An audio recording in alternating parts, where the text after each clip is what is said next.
প্রিয় শিক্ষার্থী, আজকের ক্লাসে তোমাদের গণিত বইয়ের 25 পাতায় যে অঙ্কগুলো আছে সেই অঙ্কগুলো করে দেখাবো। দেখো 25 পাতায় আছে ঐকিক নিয়ম। তো ঐকিক নিয়ম কি তোমরা কি জানো?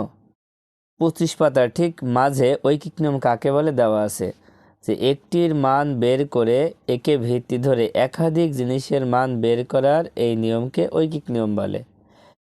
ঐকিক নিয়ম কাকে বলে এটা পরীক্ষায় কিন্তু আসতে পারে, তাই এটা তোমরা মুখস্থ করে ফেলবা। যেমন দেখো এখানে 12টি আমের মূল্য দেওয়া আছে 264 টাকা। তারপর আছে একটি আমের মূল্য কত। দেখো একটি আমের মূল্য বের করতে পারলে তারপরে যতটি আমের কথা বলবে সবগুলো আম কিন্তু বের করা যাবে। এই নিয়মটাকেই বলা হচ্ছে ঐকিক নিয়ম। ঠিক আছে, দেখো প্রথমে একটা লিখিত অঙ্ক আছে যে 12টি আমের দাম 264 টাকা। এরূপ 35টি আম ক্রয় করতে কত টাকার প্রয়োজন? ভালো করে খেয়াল করো যে 12টি আমের দাম 264 টাকা, তাহলে 35টি আম ক্রয় করতে কত টাকার প্রয়োজন? তো এটা কিভাবে করবা? দেখো 12টি আমের দাম 264 টাকা, তো এখান থেকে আমাদের কি করতে হবে? একটির দাম বের করে নিতে হবে। একটি আমের দাম কত? যদি আমি একটি আমের দাম বের করতে পারি তাহলে 35টি আমের দাম খুব সহজেই বের করতে পারবো। তো চলো এই অঙ্কগুলো আমরা খাতায় করে দেখাচ্ছি। দেখো এই ধরনের অঙ্ক করতে হলে প্রথমে 12টি আমের দাম দেওয়া সেটাকে লিখে নিতে হবে। তোমরা প্রথমে লিখে নিব যে 12টি আমের দাম 12টি আমের দাম কত? 264 টাকা। অতএব প্রথমে আমরা কি করব? 12টি আমের দাম যদি 264 টাকা হয় তাহলে একটি আমের দাম বের করে নেব। এবার লিখব একটি আমের দাম কি করব? 264কে 12 দিয়ে ভাগ করব। 12টি আমের দাম যদি 264 টাকা হয় তাহলে একটি আমের দাম অনেক কম হবে, এই জন্য ভাগ করতে হবে। তো 12 দিয়ে ভাগ করে ফেলো। দেখো আমরা এখানে ভাগ করে দিচ্ছি 12 দিয়ে।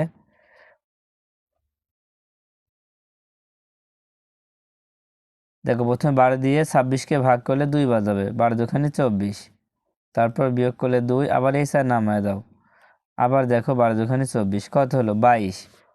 তার মানে 12 দিয়ে 264কে ভাগ করলে হচ্ছে 22 টাকা। দেখো একটি আমের দাম 22 টাকা।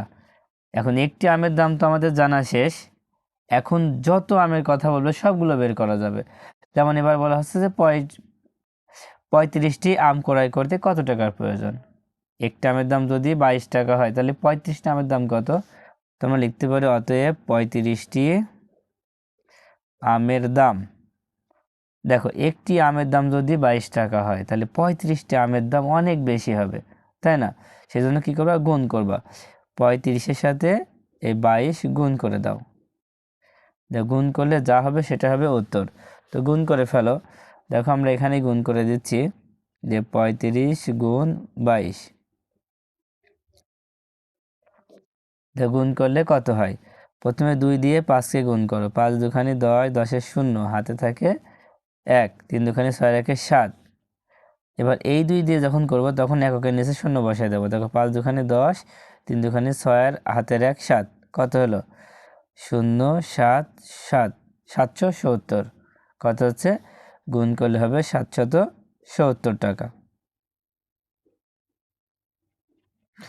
দেখো তাহলে 12টা আমের দাম 264 টাকা হলে 35টা আমের দাম 770 টাকা।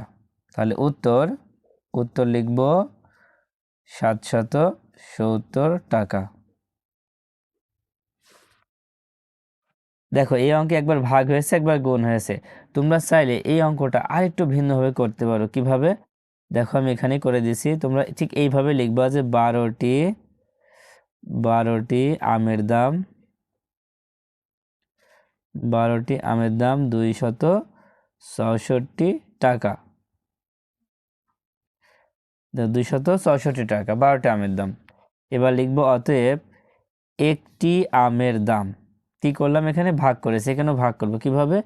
দেখো এইভাবে একটা দাগ দিবে, এই দাগটাকেও কিন্তু ভাগ বলা হয়। উপরে লিখতে হবে 264 আর নিচে লিখতে হবে 12, এভাবে থাকবে। তারপরে আছে কত? দেখো এবারে 35। এবার 35টি আমের দাম কি করবা? 264 সাথে এই 35 গুণ অবস্থায় রাখতে হবে, তারপরে এই 12 নিচে দিতে হবে।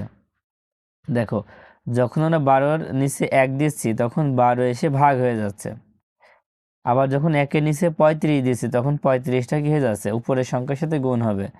হ্যাঁ, 1-এর নিচে যখন 35 দিচ্ছে তখন গুণ হবে, গুণ হলে উপরের সাথে হয়, উপরের সংখ্যার সাথে। দেখো এবার ভাগ করতে হবে কিভাবে, এই 12 দিয়ে 264কে ভাগ করে, 12 দিয়ে কাটাকাটি করো, 12 দিয়ে 264কে ভাগ করলে হবে হচ্ছে 22। কত হবে? 22।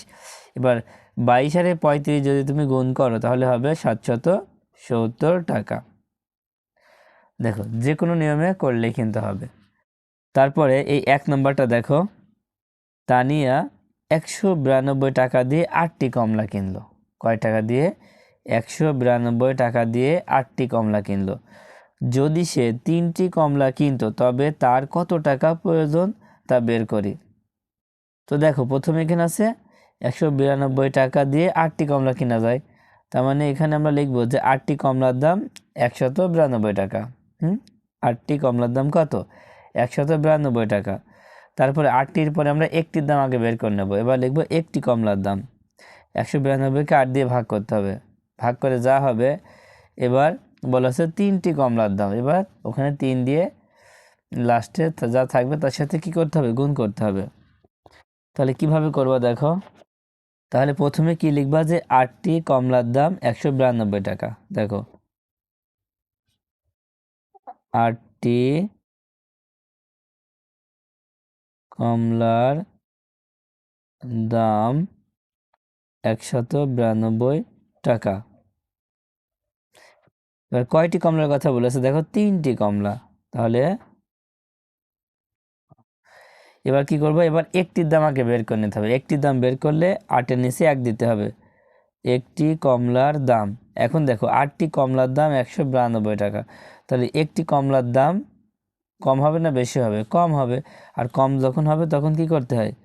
ভাগ করতে হয়। দেখো আমরা এখানে ভাগ করে ফেলে 8 দিয়ে, তোমরা পাশেই ভাগ করে ফেলছি। 8 দিয়ে 192কে ভাগ করে দাও।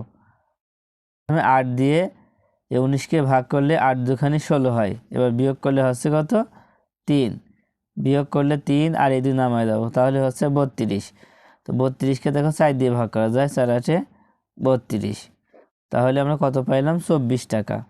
তাহলে একটি কমলার দাম 24 টাকা। কয়টি কমলা কিনতে বলেছে দেখো? 3টি কমলা। তো অতএব 3টি কমলার দাম, 24-এর সাথে 3 গুণ হয়ে যাবে। তাহলে 3 আর 24 গুণ করলে কত হয় দেখো? 3 4 12 2 হাতে থাকে 1, 3 দুখানে 6 1 7, কত হলো? 72 টাকা। তাহলে এই অঙ্ক করার নিয়ম আছে, প্রথমে একটির দাম বের করে নিতে হবে, বের করে তারপরে বাকিগুলো বের করতে হবে। তো আজকের মতো ক্লাসটি এই পর্যন্ত। আল্লাহ হাফেজ।